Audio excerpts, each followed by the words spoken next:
Gaza युद्ध में Israel को बड़ा झटका लगा है। 24 घंटे में 5 सैनिकों की मौत हुई है। जमीनी हमले में अब तक 46 सैनिक मारे जा चुके हैं।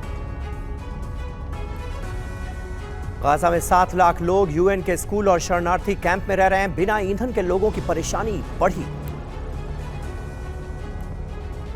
आईडीएफ का हमास की सुरंगों पर हमला। हमले में हमास की कई सुरंगें तबाह। आईडीएफ ने जारी किया हमले का वीडियो। गाजा में हमास लड़ाकों ने बिछाई बारूदी सुरंग। आईडीएफ ने लैंड माइन को मशीनों से किया तबाह। हमास लड़ाकों का आईडीएफ पर हमले का नया वीडियो सामने आया। रॉकेट लॉन्चर से किया हमला। इजरायली सैनिकों को बनाया निशाना।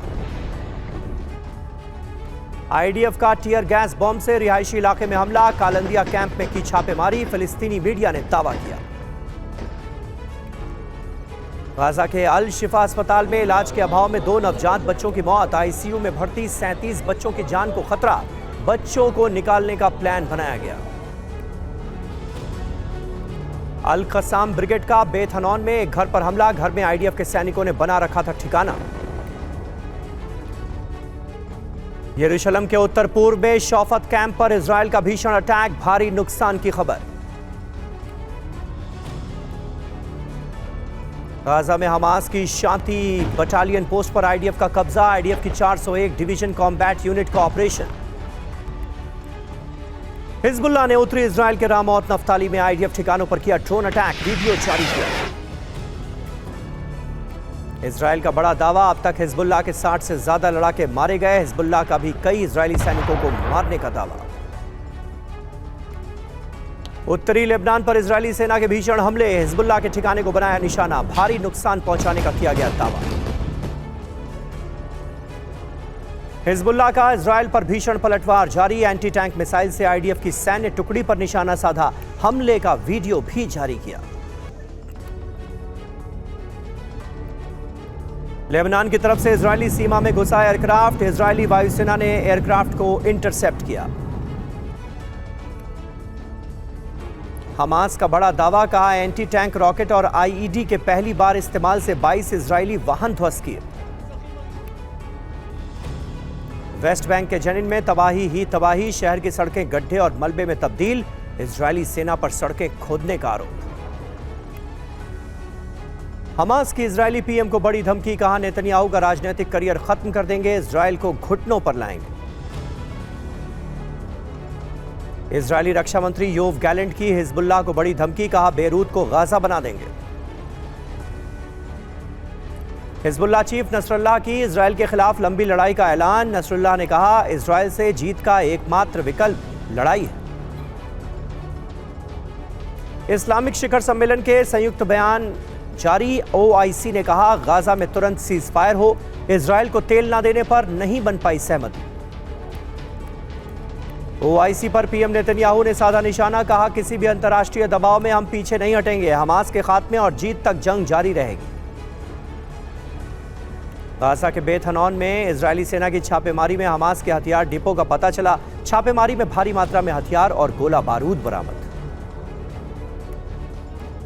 लंदन की सड़कों पर फिलिस्तीन के समर्थन में लाखों लोग उतरे। इजरायल के खिलाफ प्रदर्शन किया। गाजा में तत्काल संघर्ष विराम की मांग की गई। इजरायल के तेल अवीव में बंधकों के परिजनों ने मार्च निकाला। बंधकों की तुरंत रिहाई की मांग की।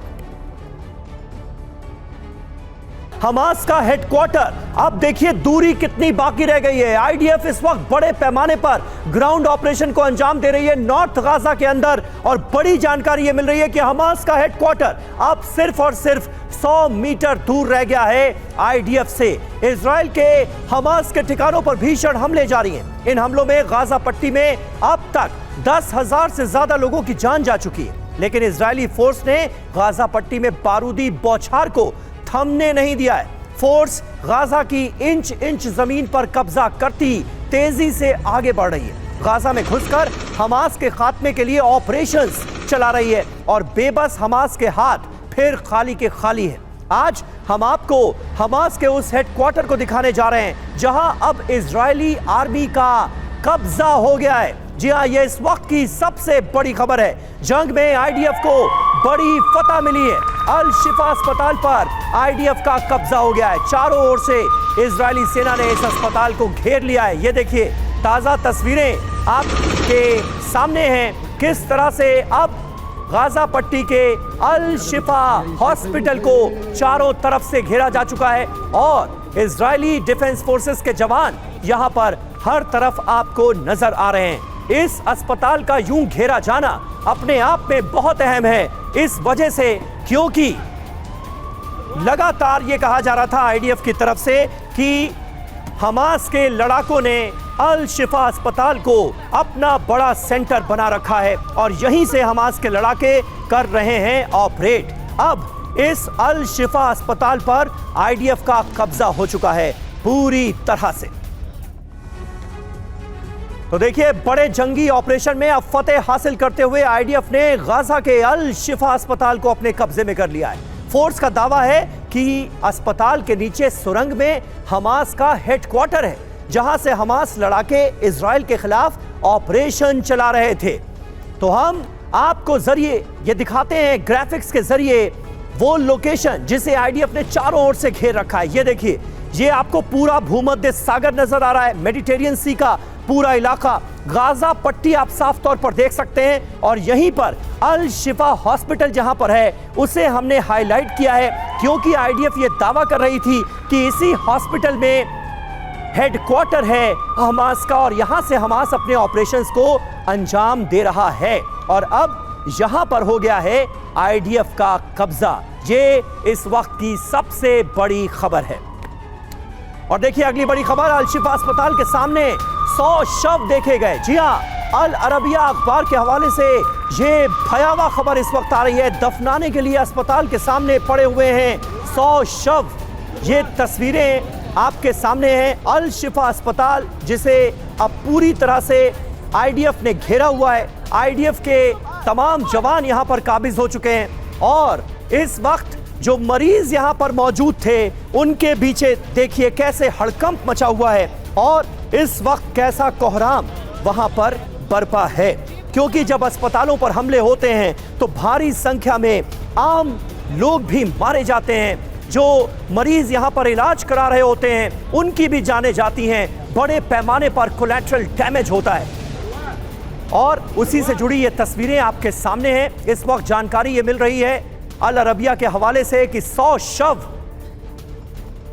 दफन कफन के इंतजार में अस्पताल के बाहर यूं ही पड़े हैं। तो मानवता भी साफ तौर पर करा रही है इस जंग में, ये बार बार नजर आ रहा है। आपको बताते हैं कि अल शिफा अस्पताल की अभी स्थिति क्या है, आईडीएफ का दावा क्या है और लोग क्या कह रहे हैं। ये देखिए अस्पताल के भीतर इस वक्त ऑपरेशन चलाया जा रहा है। 1500 बेड यहां पर मौजूद हैं, 4000 लोगों का हॉस्पिटल का पूरा स्टाफ है और सैकड़ों मरीज भी इसके अंदर हैं। इसलिए आप अंदाजा लगा सकते हैं आईडीएफ के लिए कितना मुश्किल ऑपरेशन है।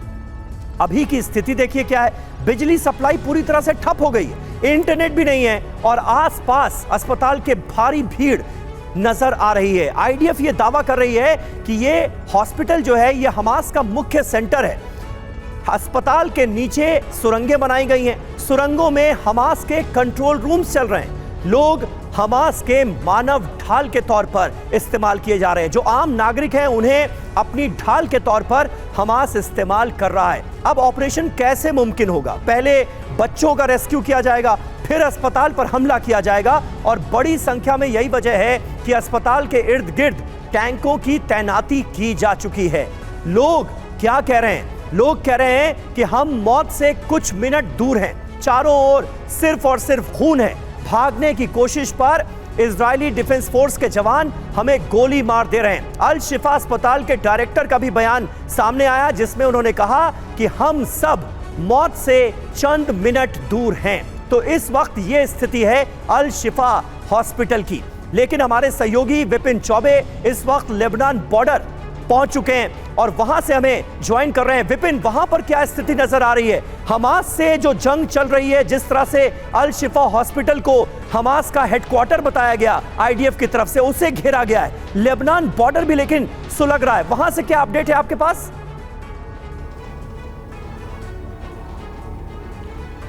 बिल्कुल सबीर, देखिए मेरी मौजूदगी देखिए इस वक्त इजराइल की आखिरी गांव बैतुल्ला के पास है और ये अनआइडेंटिफाइड लोकेशन हम आपको नहीं बता सकते सुरक्षा कारणों की वजह से, क्योंकि हमें सुरक्षा एजेंसीज ने जो लाइव करने की परमिशन दी है वो इसी शर्त पे दी है। हम सिर्फ ये दिखा सकते हैं कि इयोन रिवर के हम पास हैं और इसके अलावा जिस जगह पर हम खड़े हैं आखिरी गांव होने के बाद देखिए यहाँ पर सामने आपको साफ तौर पर यूएवी नजर आएगा। थोड़ी देर में मेरे कैमरा पर्सन गंगा आपको दिखाएंगे।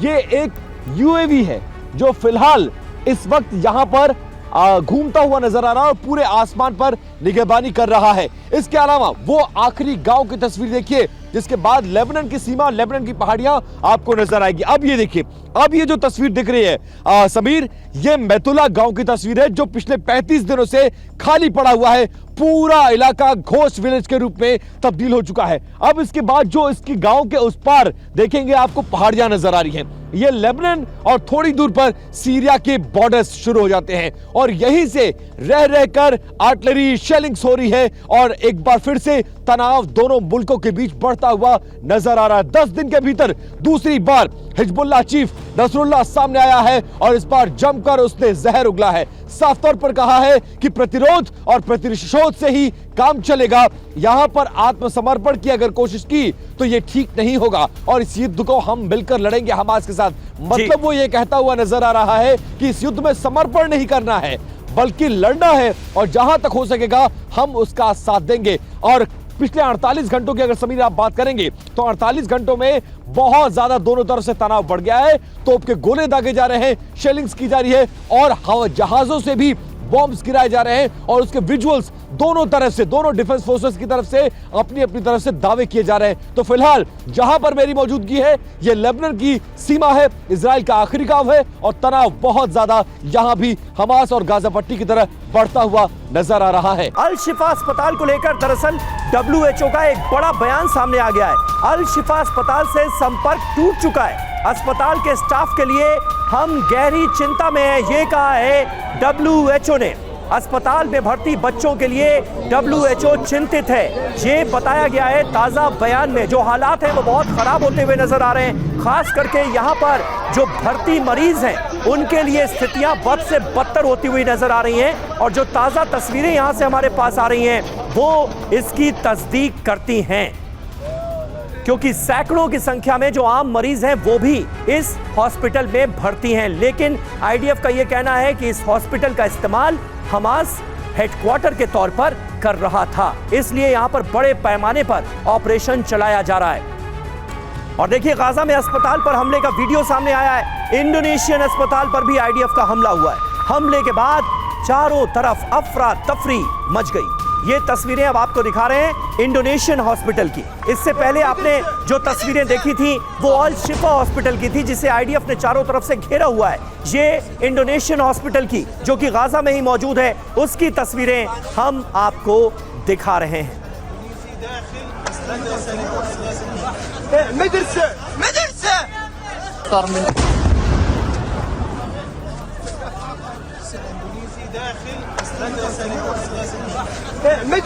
तो इस वक्त किस तरह के भयावह हालात हैं इंडोनेशियन हॉस्पिटल के आसपास की ये तस्वीरें आपके सामने हैं। अस्पताल में कोहराम बरपा हुआ है और अब जो तमाम बड़े बड़े अस्पताल गाजा के अंदर मौजूद थे वहां पर ऑपरेशन चलाया जा रहा है IDF का। गाजा में ऐसे 4 बड़े अस्पताल हैं जो इजरायली सेना के रडार पर हैं। इनमें पहला है रंतिसी हॉस्पिटल जिसे IDF के बख्तरबंद गाड़ियों ने पूरी तरह से घेर लिया है। दूसरा है अल नस्र हॉस्पिटल जहां इजरायली सेना के हमले से बचने के लिए लोग सफेद कपड़े लहराते दिखे। तीसरा है अल शिफा हॉस्पिटल जिसकी थोड़ी देर पहले हमने आपको तस्वीरें दिखाई, जहां अस्पताल के बाहर भारी गोलीबारी की खबर है और कई मरीज यहां पर घायल हुए हैं। IDF बड़े पैमाने पर यहां ऑपरेशन चलाने जा रही है। चौथा है अल कुद्स हॉस्पिटल जिसे IDF के टैंकों ने घेर लिया है। तो ये 4 बड़े अस्पताल फिलहाल IDF के निशाने पर नजर आ रहे हैं। और आगे बढ़ेंगे, बड़ी खबर है गाजा में हमास के ठिकानों पर विध्वंसक हमला हुआ है। एक घर में छिपे लड़ाकों को ढेर करने का किया गया है दावा। हमास के ठिकाने पर जमीन आसमान से प्रहार किया गया। ये देखिए तस्वीरें सामने आई हैं और IDF ने यह दावा किया है कि इस घर में भी हमास के लड़ाकों ने पनाह ले रखी थी। और इसलिए इस पूरे घर को डिस्ट्रॉय कर दिया गया, बर्बाद कर दिया गया। विपिन चौबे हमारे संवाददाता इस वक्त हमारे साथ लाइव जुड़े हुए हैं लेबनान बॉर्डर से। विपिन, क्या जानकारी मिल रही है? आईडीएफ की स्ट्रैटेजी क्या नजर आ रही है? क्योंकि देखिए, इजराइल की तरफ से यह तो साफ कर दिया गया है कि पूरे गाजा पर अब इजराइल का कब्जा होगा। जो भी अंतर्राष्ट्रीय दबाव उसके ऊपर पड़ रहा है, इजराइल के ऊपर पड़ रहा है, वो मानने के लिए तैयार नहीं है और कह रहा है कि इस प्रेशर टैक्टिक्स का हमारे ऊपर कोई असर होगा नहीं। स्ट्रैटेजी आगे बढ़ने की फिलहाल आईडीएफ की क्या नजर आती है आपको?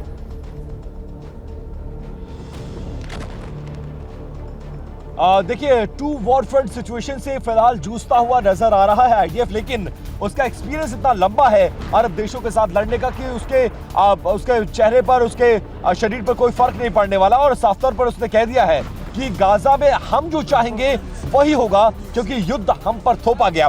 दो बातें, पहली बात ये समीर, जो आपने सवाल पूछा, पूरे का पूरा ऑपरेशन गाजा सिटी में अब बिल्कुल 2-3 किलोमीटर के रेडियस में आके सिमट गया है। वो तमाम कमांड सेंटर्स जो अस्पतालों के नीचे, स्कूलों के नीचे, रिहायशी इलाकों के नीचे बनाए गए थे, उन तमाम जगहों पर कब्जा करने की सिचुएशन में आ चुकी है जो आईडीएफ की फोर्सेस है। इसके अलावा तमाम टॉप कमांडर्स को या तो घेर लिया गया है या तो 2, 3, 4 लेवल के कमांडर्स को मार दिया गया है। हमास के लड़ाके अब उतनी डेंसिटी में, उतनी क्षमता के साथ अब हमले नहीं कर रहे हैं। ये एक अच्छी बात है और इसीलिए आगे बढ़ता हुआ यह ऑपरेशन फतेह करने की तरफ है। लेकिन अगर ये लोग गाजा पट्टी की, नॉर्थ गाजा की पूरी जमीन को जीत भी जाते हैं तो क्या होगा? साफ तौर पर वो किसी इंटरनेशनल फोर्स की तैनाती यहां पर नहीं चाहते हैं। वो फुल्ली कमांड एंड कंट्रोल अपने हाथ में रखना चाहते हैं। दूसरी बात, अब बारिश की वजह से मुझे गाड़ी में आना पड़ा समीर, वरना मैं आपको दिखा पाने में सक्षम था कि जैसी तस्वीरें कल और परसों में मैंने आपको गाजा सीमा पे दिखाई थी, वैसी तस्वीरें अभी मुझे, क्योंकि फाइटर प्लेन्स ऊपर से गुजर रहे हैं और रह रहकर तोप के गोले दागे जा रहे हैं, उसकी आवाज साफ तौर पर मुझे सुनाई दे रही है। अगर मैं बाहर बारिश नहीं होती, बाहर होता, तो मैं अपने दर्शकों को भी सुनवाता कि टू वॉरफ्रंट सिचुएशन से जूझ रहा है। लेकिन इजराइल का एक्सपीरियंस बहुत बड़ा है, इक्विपमेंट्स उसके पास बहुत बेहतरीन है और आर्म फोर्सेस उसकी बहुत ज्यादा कैपेबल है, इसलिए उसको कोई फर्क फिलहाल पड़ता हुआ नजर नहीं आ रहा है। इजराइल के खिलाफ हमास ने आखिरी मोर्चा खोल दिया है। युद्ध कितना विध्वंसक होने वाला है, इस रिपोर्ट में देखिए।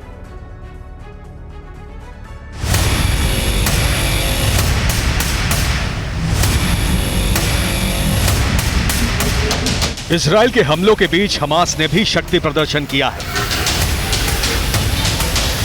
हमास ने वीडियो से दिखाया है कि क्यों उसके रॉकेट प्रहार से बचना नामुमकिन है, क्यों रॉकेट लॉन्च के ठिकानों का पता लगाना मुश्किल है।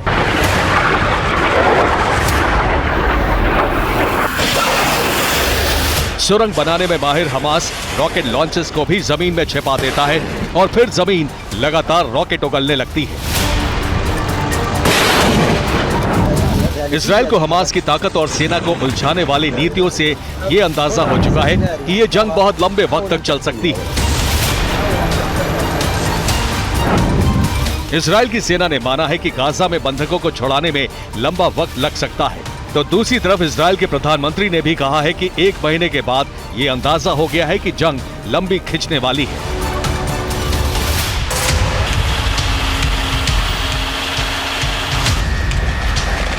इजराइल की आर्मी फिलहाल नॉर्थ गाजा को घेरकर चारों ओर से आगे बढ़ रही है।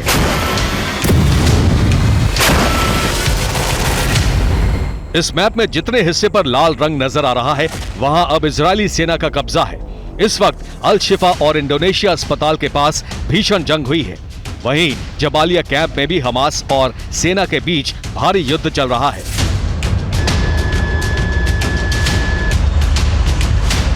इजराइल की आर्मी ने नॉर्थ गाजा के एक बड़े हिस्से पर कब्जे का दावा किया है। गाजा से एक बार फिर फास्फोरस अटैक का वीडियो सामने आया है। आसमान से मोम की तरफ पिघल कर आ रहे ये आग के गोले एक बड़े इलाके को भस्म कर देते हैं।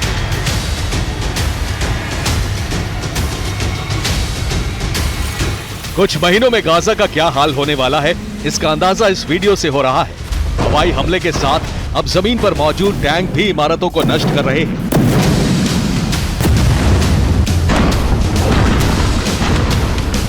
वेस्ट बैंक में आर्मी का ऑपरेशन तेज कर दिया गया है। ताबड़तोड़ गोलियों की आवाज सुनी।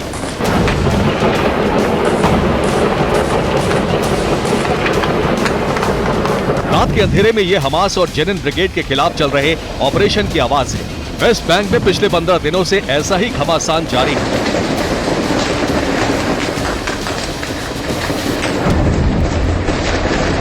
सबसे भीषण जंग जेनिन में चल रही है।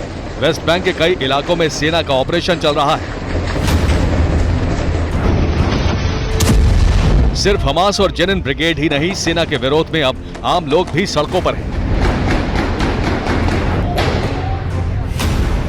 फिलहाल हमास की रणनीति गाजा में सेना को लंबे वक्त तक युद्ध में उलझाए रखने की है।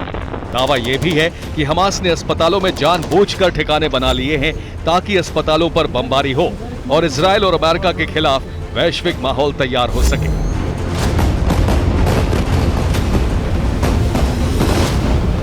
Bureau report, TV9 Bharatvarsh. Israel में भी सीधी टक्कर देखने को मिल रही है। आईडीएफ ने सीरिया में की एयर स्ट्राइक। गोलन हाइट्स के पास जोरदार हमला हो गया है। कई ठिकानों को तबाह करने का किया गया है दावा। आईडीएफ ने क्या कहा, यह देखिए, आतंकी ठिकाने हमने ध्वस्त कर दिए। सीरिया के अंदर एयर स्ट्राइक की है इजरायली डिफेंस फोर्सेस ने। तो ये क्या वॉर का तीसरा फ्रंट खुलता हुआ हम देख रहे हैं, क्योंकि एक तरफ लेबनान की धरती का इस्तेमाल हिजबुल्लाह कर रहा है इजराइल पर हमले के लिए, दूसरी तरफ हमास से जंग चल रही है और अब तीसरी तरफ सीरिया भी एक्टिवेट होता हुआ नजर आ रहा है। सीरिया और इजराइल में भी सीधी टक्कर होती दिख रही।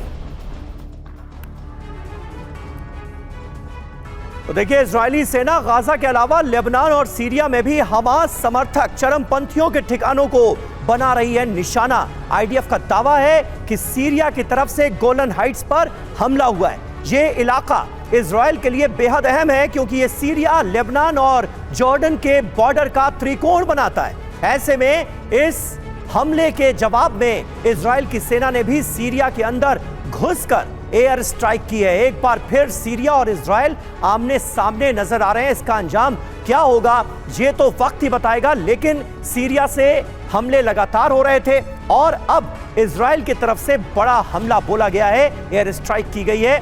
कहां? सीरिया के अंदर। इस बीच हिजबुल्लाह ने भी लेबनान की दक्षिणी सीमा पर इजराइल से सीधी जंग का ऐलान कर दिया है। इस पर इजराइल ने उसे बड़ी चेतावनी दी है और चेतावनी में कहा क्या गया है, ये देखिए। हिजबुल्लाह ने कहा इजराइल सीमा पर युद्ध जारी है। इजराइल ने बताया लेबनान ऐसी गलती हरगिज ना करे। एक तरह से चेताया गया है नसरुल्लाह को।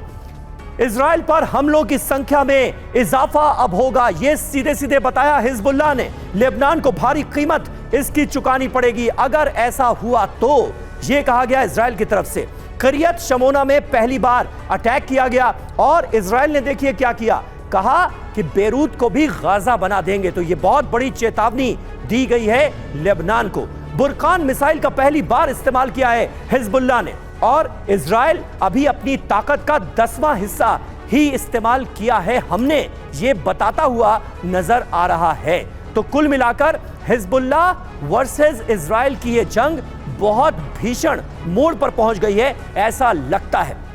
हमारे सहयोगी विपिन चौबे इस वक्त लेबनान बॉर्डर पर ही मौजूद हैं और वहां से पल पल की अपडेट से हमें वाकिफ करा रहे हैं। हिजबुल्लाह की ताकत बड़ी है। अगर हमास के कंपैरिजन में हम देखें विपिन, तो हिजबुल्लाह बहुत ताकतवर संगठन है। लेबनान की सरकार हालांकि फिलहाल इजराइल से जंग लड़ने के खिलाफ है, लेकिन उसकी चलती नहीं। लेबनान में अगर किसी की चल रही है तो वो है हिजबुल्लाह और हिजबुल्लाह पूरी तरह से इजराइल पर हमलावर नजर आ रहा है। ऐसे में अंजाम क्या आपको दिख रहा है ग्राउंड जीरो पर रहकर?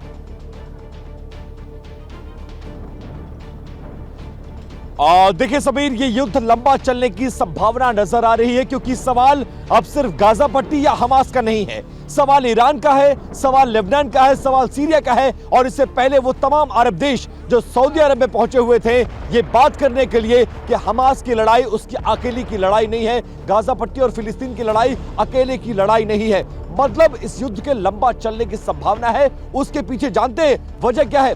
ईरान की ताकत, क्योंकि ईरान हर तरह से अभी फ्रंट फुट पर तो नहीं लेकिन बैक से पूरी तरह से सपोर्ट कर रहा है। जो चीज चाहिए आप एक बार कह के देखिए, सब कुछ मिलेगा।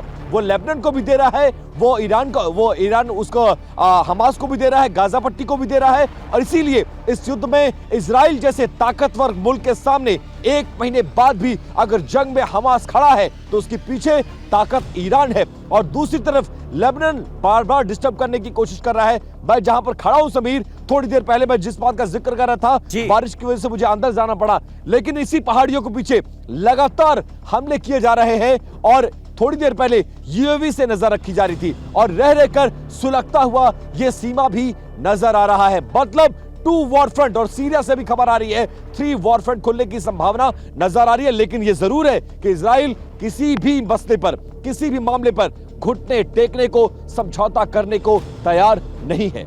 तृतीय विश्व युद्ध की चिंगारी परमाणु युद्ध की आग को जन्म दे सकती है। इसकी कई वजहें हैं, जिसमें से एक वजह है जंग का बढ़ता दायरा। तमाम रिपोर्ट्स आपने देखी। इजराइल हमास की जंग के बीच ईरान और अमेरिका के बीच भी टेंशन बढ़ती जा रही है। अमेरिकी सैन्य बेस पर हमले हो रहे हैं। ऐसे में अमेरिका के सबसे ताकतवर बॉम्बर B-21 का पहला वीडियो दुनिया के सामने आ चुका है। 6ठी पीढ़ी का यह अमेरिकी बम वर्षक दुनिया का सबसे घातक बॉम्बर माना जाता है, जो पलक झपकते ही दुनिया के किसी भी कोने में तबाही की कहानी लिख सकता है।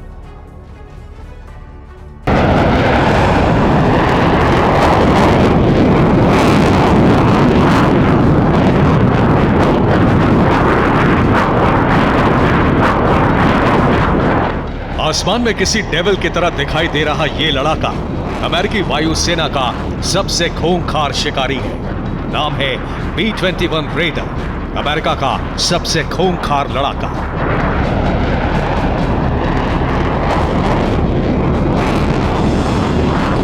यूएस एयरफोर्स के इस परमाणु बम वर्षक ने अपनी पहली उड़ान भरी। ये B-21 रेडर की पहली टेस्ट फ्लाइट थी। इस दौरान B-21 के साथ F-16 फाइटर जेट भी उड़ान भरता नजर आया।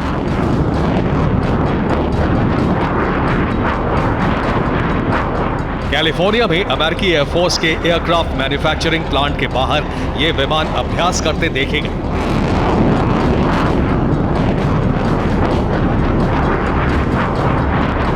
इस उड़ान के साथ ही पूरी दुनिया में खलबली मच गई है, क्योंकि अमेरिका ने ऐसे वक्त में अपने सबसे घातक बम वर्षक की टेस्टिंग की है जब अमेरिका और मिडिल ईस्ट के बीच तनाव चरम पर है। ऐसे में अमेरिका की यह नुमाइश ईरान, रूस से लेकर चीन तक को बड़ा संकेत दे रही है।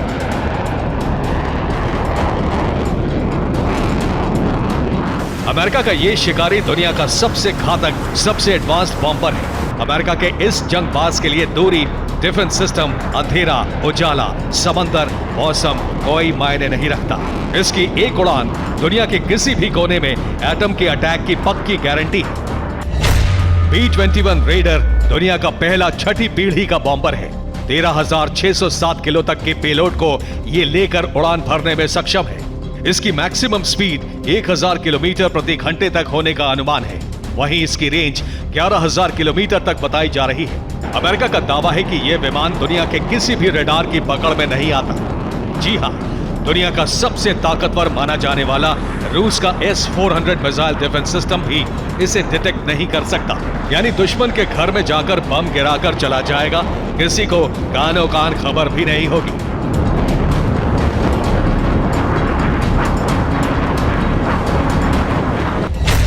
B-21 रेडर आधुनिक न्यूक्लियर वॉरहेड से लैस होगा। लॉन्ग रेंज स्ट्राइक में अचूक निशाना लगा सकता है। जासूसी के सबसे एडवांस्ड सिस्टम से लैस है। उड़ान के दौरान फ्लीट से तेज कम्युनिकेशन कर सकता है। अमेरिका का यह विनाशक AI तकनीक से भी लैस है। B-21 रेडर में 2 से 4 क्रू के बैठने की जगह है, लेकिन इसकी बड़ी खासियतों में से एक यह भी है कि दुनिया के किसी भी कोने में ये बिना पायलट के सटीक अटैक कर वापस लौट सकता है। यानी ये अमेरिका के अनमैन्ड न्यूक्लियर लॉन्चर का भी काम कर सकता है। अनमैन्ड बॉम्बर की जरूरत तब पड़ सकती है जब एटम बम इतना शक्तिशाली हो जिसके गुबार से बचकर निकलना बॉम्बर के लिए भी नामुमकिन हो जाए।